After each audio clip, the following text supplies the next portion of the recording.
শাহবাগ বিরোধী ঐক্য আমরা এখানে একত্রিত হয়েছি। রাজশাহী বিশ্ববিদ্যালয়ের শিক্ষার্থীরা একত্রিত হয়ে আমরা জানান দিয়েছি যে রাষ্ট্র কর্তৃক একটা রায় সিদ্ধান্ত আসার পরেও যারা সেই রায় মেনে নেয় নাই তাদের পরিচয় আমরা সকলেই জানি। তারা 2013 সালেও সেই রাষ্ট্রের বিরুদ্ধে গিয়ে রাষ্ট্রের রায়ের সর্বোচ্চ আদালতের রায়ের বিরুদ্ধে গিয়ে তারা একটা মপতন্ত্র শাহবাগতন্ত্র কায়েম করে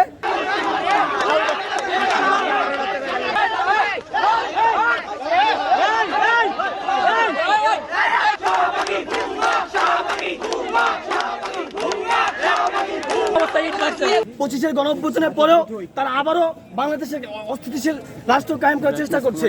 বিভিন্নভাবে তারা বিভিন্ন অপকর্ম মাধ্যমে গাঁজা থেকে সেবন করে ক্যাম্পাসগুলোতে তারা বিভিন্নভাবে অপকর্ম গাঁজা সেবন থেকে শুরু করে শিক্ষার্থীদেরকে নৈরাজ্যের দিকে নিয়ে যাওয়ার চেষ্টা করছে। আমরা শাহবাগ বিরোধী ঐক্য আজকে সেই শাহবাগীদের বিরুদ্ধে শাহবাগীদের শাস্তির দাবিতে এবং লাল সন্ত্রাসের দাবিতে আজকে আমরা এখানে একটা বিক্ষোভ মিছিল আয়োজন করেছি।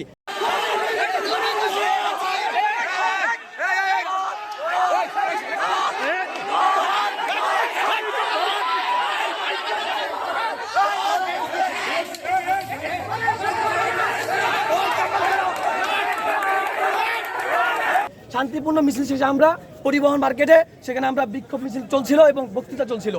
ইতিমধ্যে সেখানে হুট করে 5-7 জনের একটা মশাল মিছিল আমাদেরকে অতর্কিত হামলা করে। আমরা দেখি যে তাদের হাতে যে মশাল ছিল সেই মশাল আমাদের ছুঁড়ে মারে। আমাদের কিছু ভাই সেখানে আহত হয় এবং আহত হওয়ার পরে যারা আহত হয়েছে তারা সেই জায়গা থেকে আহত হয়েছে।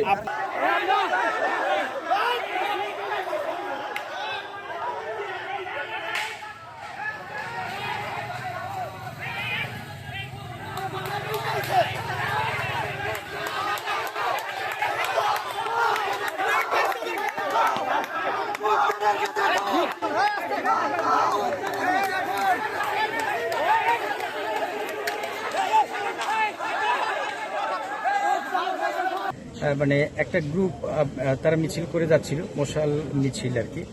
তো এর মধ্যে আমাদের ছাত্রদের আরেকটা গ্রুপ ওরা সামনাসামনি পড়ে যায় এবং শুনছি যে ওদের উপরে নাকি ওরা মশালধারী যে গ্রুপটা ওদের মধ্যে ঢুকে গেছে।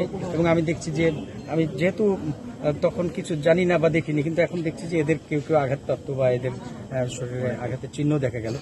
তো এরা সংখ্যায় অনেক বেশি, এরা চাইলে হয়তো বড় রকমের কোনো দুর্ঘটনা ঘটে যেত। কিন্তু আমি চাচ্ছি এবং ছাত্রদের আহ্বান করছি যে তোমরা একটু ধৈর্য ধারণ করো এবং পুরো বিষয়টা আমরা জানার চেষ্টা করি। প্রশ্নের পক্ষ থেকে বসার মতো পরিবেশ বা পরিস্থিতি বা সময় এখনো পাওয়া যায়নি।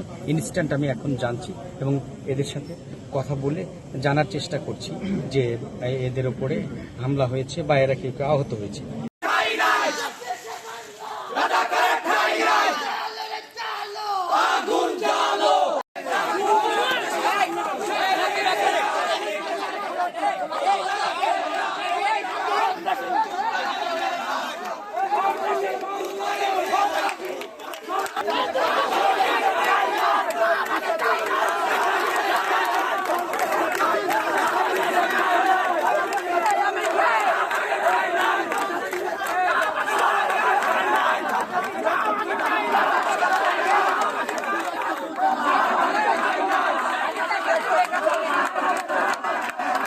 কর্মসূচি করতেছিলাম, ইতিমধ্যে অতর্কিতভাবে আমাদের উপর হামলা করা, আমাদের কয়েকটা ভাইকে আহত করা হয়।